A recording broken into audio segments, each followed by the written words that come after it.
Alright, what's up guys? My name is Zack, and for the last 7 days, I've been driving the 2024 Fiat 500e.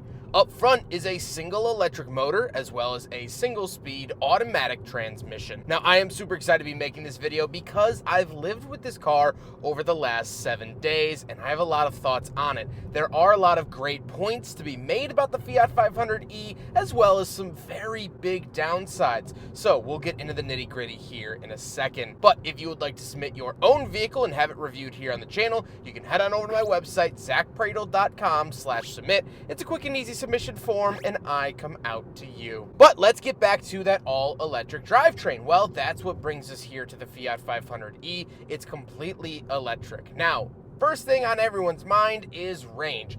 They estimate about 160 miles of driving range. Me, at 100% battery, I got about 145 miles of range. And that is with the range extender mode, which does have regenerative braking set as standard, but if you go to normal mode, then there's no regenerative braking, and you're gonna have shorter distance. It makes 117 horsepower and 162 pound-feet of torque, which has been pretty fun to drive around, but again, that mileage is a big shortcoming, and I waited on average about 40 minutes on a quick charger for a full charge, from about 30 to 40% depending. With the amount that I drive, as you'll see, I've done almost 300 miles here in the Fiat 500e. I've had to charge it pretty much every day that I've driven it, to the point where there were several instances that I took my gasoline Mazda 3 to work because I didn't want to have to charge on the way home. Of course, it does have the front motor, so that does mean that it is front-wheel drive. So how does it feel to drive the Fiat 500e? Well, like I said, it actually is a lot of fun, and that is one of the redeeming qualities of the car. It's nice to drive. Steering is direct. You sit a little bit in front of the rear wheels, so it has great weight balance. It doesn't feel overly heavy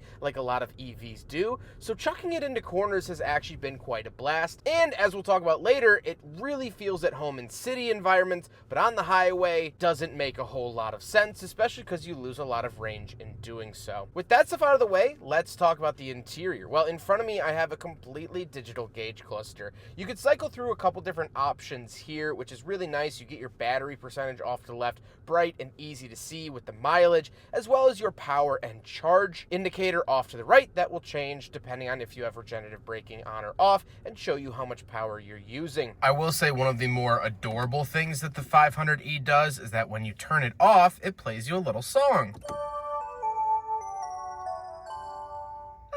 On the steering wheel on the left, we have our selectors for that gauge cluster screen, as well as our phone options and voice commands. And off to the right, we have our cruise control, which is not adaptive cruise. Now, you can option adaptive cruise on higher end Fiat 500es, but it is going to cost more money. And at $34,000, this is already quite pricey to not have it. You also get skip track and volume around the back of the steering wheel, like other Stellantis products. Off to the left, we do have a climate control vent, traction control off, fog light switch, and gauge dimmer switch. And moving on to the door, we have our power button to get in and out, as well as this little Easter egg inside the handle that says made in Torino with the original Fiat 500 embossed in it. I absolutely love that little touch. You also get power mirrors and power windows on the door, and an emergency latch in case the power latch does not work. Moving into the center, we get our infotainment system, wireless Apple CarPlay, and Android Auto, and this is the standard Stellantis system that you'll see in Jeep products,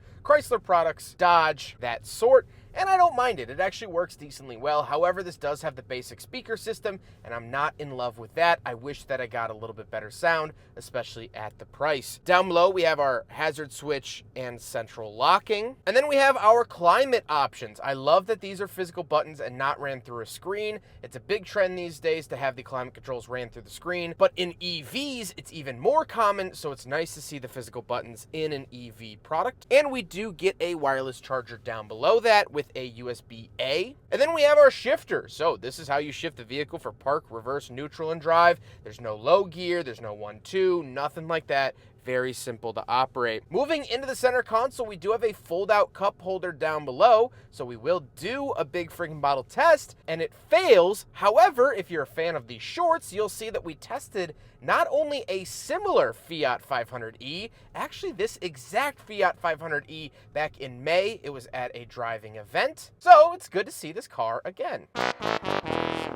Then we have controls for our E mode. So we have 3 different drive modes for normal, range, and Sherpa. Sherpa will actually set a speed limit at 50 miles an hour. And as I just noticed, it just shut off the climate controls. So if you want to squeeze every little mile physically possible out of the Fiat 500e, you put it into Sherpa mode, which is good for about 6 more miles of driving. Then we have our power parking brake and volume knob, and a little open center console that has a USB-A, USB-C, and a 12-volt outlet. And then we get an openable center console as well. The seats are okay. They're not the most comfortable things in the world, but I do like the pattern on them. First of all, they do say red because this is the red edition of the Fiat 500e, so I like that. But they also say Fiat all the way up and down them, so they are pretty unique seats, and I like seeing that. I like seeing companies take a little bit of a gamble and do something unique. However, speaking of seats, we do have back seats.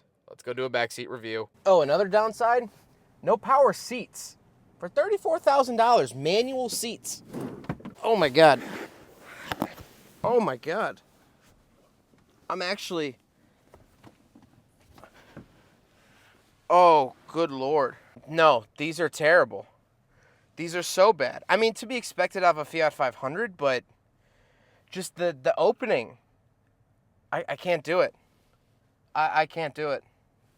You get cup holders, it says 500 back here, but I got to get out of here. I just got to get out of here. Let's talk about the cargo space. Right around the back of the Fiat 500e, little handle back here, pop it up like that, and there you go. Nothing really too crazy. I don't get any sort of amenities back here. You can pull this up. You'll find the charger down there. Oh, and some spare batteries in case you run out of charge, apparently.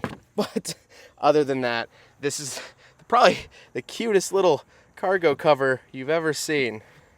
So at least you get that. But that's the trunk space of the Fiat 500e. I was able to fit about 2 weeks worth of groceries back here, just barely. The case of water actually had to go in the back seat, but you can live with it. You can go to the store and whatnot. I just wouldn't recommend it for a week-long trip across the country. Now we gotta talk about the looks, and this is hands down the best part of this car. It is adorable. I really, truly love the design of the Fiat 500e. I think they updated it well to where it looks like a modern car, but still harkens back to the original Fiat 500 and the 500s of the 2010s that I grew up with. So it was very cool to see that. I love the red color, of course, specific to the red trim. The 17-inch alloy wheels are also a very nice touch. And in the taillights, you have this little tower and made in Torino, which are fun little Easter eggs, along with the Italian flag in the front indicators. So this is built overseas in Italy, which is very, very cool. So you are driving a truly Italian car. However, with all of that being said,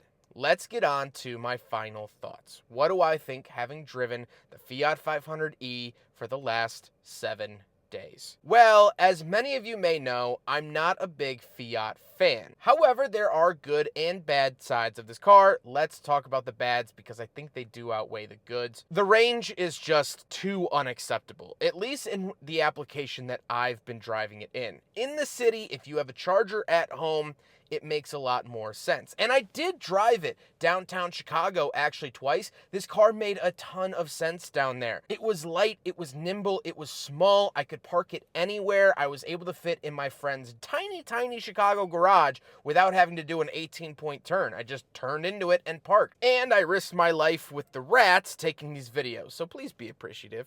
But no, parking was actually very, very easy. That was a big win. But the overall range, I had to charge this car every single day. It felt like every time I turned it on, it lost a few percent. As soon as it was at 100%, I would drive home from the charger. I was at 94%, and it was only a 10-minute drive. It felt like a bucket with a hole in the bottom, if I'm being completely honest. Now, charging times weren't terrible, but they weren't great either. There also are quite a few annoying little quirks inside here. First of all, to turn the vehicle on, you have to hit the start button. twice. I don't know why. I have my foot hard on the brake. I get in the car, I hit the power button, I go to shift it, and it goes, please turn the vehicle on. It's already on!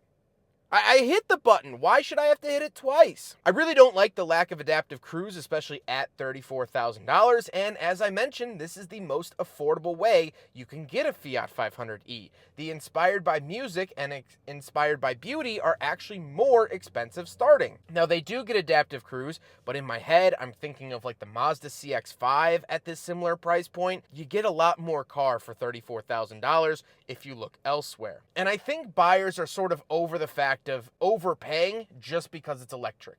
Back in 2012, buying a Nissan Leaf, yeah, it was fair to pay a little bit extra because it is electric and that technology was so new, and to buy an electric car, you had like 3 choices. Now you have so many choices, I don't think buyers are willing to pay that extra premium just because it is electric. People want their dollar to go as far as it can, and the Fiat 500e is not it. I also kind of dislike the power door handles because they give you regular door handles down at the bottom. I feel like Fiat could have saved you some money. So let's talk about the money again. These are made in Italy, and because of that, to ship them over here to the US, it costs a lot of money per car, a couple $1,000s per car just to get them stateside. So Stellantis, Fiat, passes that price tag on to you. But if they moved the factory here, it would cost them millions and millions and millions, if not billions of dollars to retool or build a new factory here just to produce these cars, and they would still be costly because they would need to recoup that price. So it's sort of a rock and a hard place when it comes to how much this car is worth. But as much as I have disliked it, there are some positives. Fiat set out to build a fashion accessory of a vehicle, and I think they achieved that really well. The paint on the inside is really nice, the red exterior, the lights, especially the inspired by beauty trim that comes in that beautiful rose gold. One of the best parts was walking outside and seeing it backed into my driveway. It was just this cute little Italian car for a cute big Italian man. When I would park it, people would say, that car is adorable. And I would agree, it is adorable and it's cute. You feel hip driving it, which I think is a big selling point, just not for the price tag. I think what Fiat should do is go back to their Fiat Panda roots and design and build a car for the low 20,000s that can be mass produced. Whether that's EV or just a simple 4-cylinder, whatever the case might be, I think they need to get a volume seller under their belt again, at least here in the United States. And unfortunately,